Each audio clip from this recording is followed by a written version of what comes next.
BJP में उपचुनाव से पहले टिकट को लेकर बगावत के सुर साफ दिखने लगे हैं। बीते दिन पूर्व मंत्री दीपक जोशी ने साफ कहा था कि अगर पार्टी नाइंसाफी करती है तो बाकी के विकल्प भी खुले हैं। इस बयान के बाद में आज जोशी बीजेपी प्रदेश अध्यक्ष वी.डी. शर्मा, संगठन महामंत्री सुहास भगत से मिलने बीजेपी मुख्यालय पहुंचे। मुलाकात के बाद जोशी के सुर थोड़े बदले बदले नजर आए। जोशी ने कांग्रेस में जाने के सवाल पर कहा कि मैं बीजेपी में हूं और उपचुनाव में बीजेपी की जीत होगी।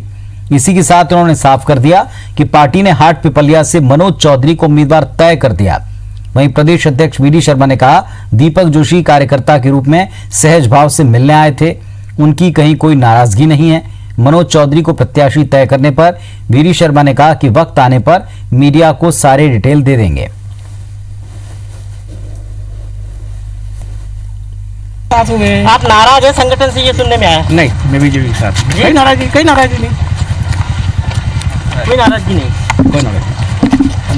चुनाव में बीजेपी के साथ बिल्कुल, क्योंकि वादा तो मनोज चौधरी से किया है बीजेपी ने। नहीं, बीजेपी ने वादा नहीं, बीजेपी ने डिक्लेयर ही कर दिया। किसी ने कोई बयान नहीं दिया। दीपक जोशी मुझे मिलने आए थे और दीपक जोशी हमारे वरिष्ठ नेता है। कार्यालय में सब लोग आ सकते हैं, सब लोग मिलने आ रहे हैं। बिल्कुल नहीं, बिल्कुल नहीं, कोई नाराजगी नहीं, कोई तलब नहीं, सहज रूप से मिलने आए। कांग्रेस जो डोरे डाल रही है, देखो कांग्रेस पास कोई बचा है इस प्रदेश के अंदर? हमारे सहयोगी नवीन सिंह इस वक्त भोपाल से जुड़े हैं। नवीन, ना तो ये बगावत के तेवर कोई नई बात है और ना ही बगावत के तेवर बदल जाना मुलाकात के बाद कोई नई बात है। अहम बात यह कि क्या ये सुर वाकई थम जाएंगे इस घटना के बाद या इस हिदायत के बाद, या और भड़ककर सामने आएंगे पार्टी के साथ?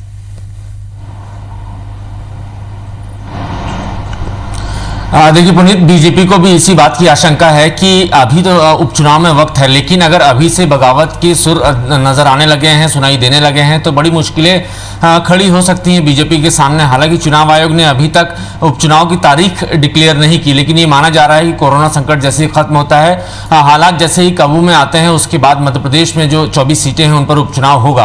और ऐसे में अगर लंबे समय तक इंतजार करना पड़ा तो बीजेपी के जो वरिष्ठ नेता हैं उनकी नाराजगी पार्टी पर भारी पड़ सकती है। सबसे ज्यादा नुकसान पार्टी को उपचुनाव में हो सकता है। तो ऐसी आशंका न सिर्फ बीजेपी की प्रदेश इकाई को है, बल्कि आला कमान को भी लगता है कि अगर वक्त रहते इन नाराज जो वरिष्ठ नेता हैं बीजेपी के, उनको नहीं मनाया गया तो पार्टी को बड़ा एक नुकसान पहुंच सकता है। लिहाजा पार्टी के जो प्रदेश अध्यक्ष वी.डी. शर्मा और संगठन मंत्री सुहास भगत दोनों ने ही मोर्चा संभाल रखा है। जिस तरीके से दीपक जोशी ने बयान दिया था कि उनके सामने दोनों ही विकल्प खुले हुए हैं, अगर पार्टी उनकी निष्ठा के साथ वफा नहीं करती है तो वो दूसरे विकल्पों पर भी विचार कर सकते हैं। जब इस तरीके से खुलकर दीपक जोशी जैसे नेता का बयान आता है तो उसके बाद जाहिर है कि आला कमान की बेचैनी बढ़ेगी।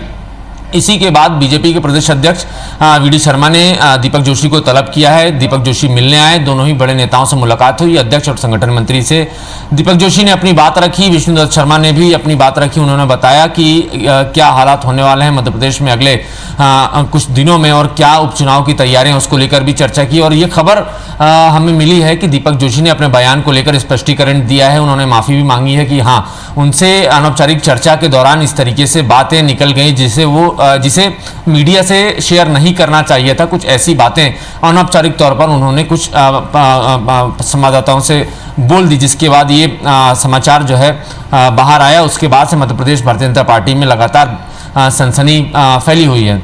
और साथ ही साथ ये भी तय है पुनीत की मध्य प्रदेश में जो 22 सीटों पर उपचुनाव होने हैं, जिन 22 विधायकों ने कांग्रेस पार्टी से बगावत की है और सरकार गिराई है और बीजेपी में शामिल हुए हैं, उन 22 के 22 नेताओं को बीजेपी टिकट देगी। ये तय हो चुका है। एक तरीके से औपचारिक ऐलान होना बाकी है।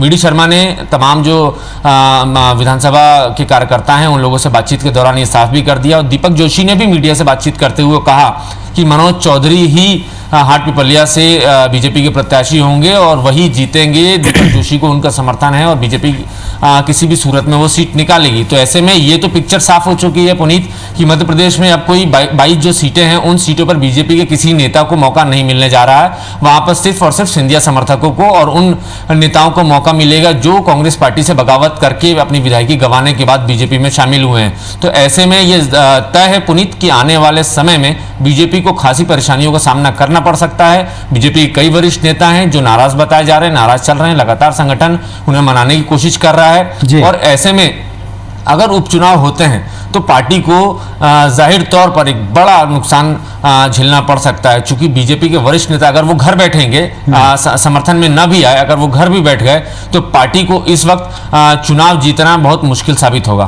पुनीत, बहुत शुक्रिया नवीन आपका इस पूरी डिटेल के लिए, जानकारी के लिए। तो नवीन हमको बता रहे थे कि सुर भले ही अभी थामने की कोशिश हो, शुरुआती दौर में मैनेज करने का प्रयास हो, लेकिन ये चुनाव आते आते तक, तारीखों की घोषणा के बाद तक क्या रंग लेगा और कितना डैमेज करेगा या कितना कंट्रोल किया जाएगा, ये कुछ समय बाद स्पष्ट हो जाएगा।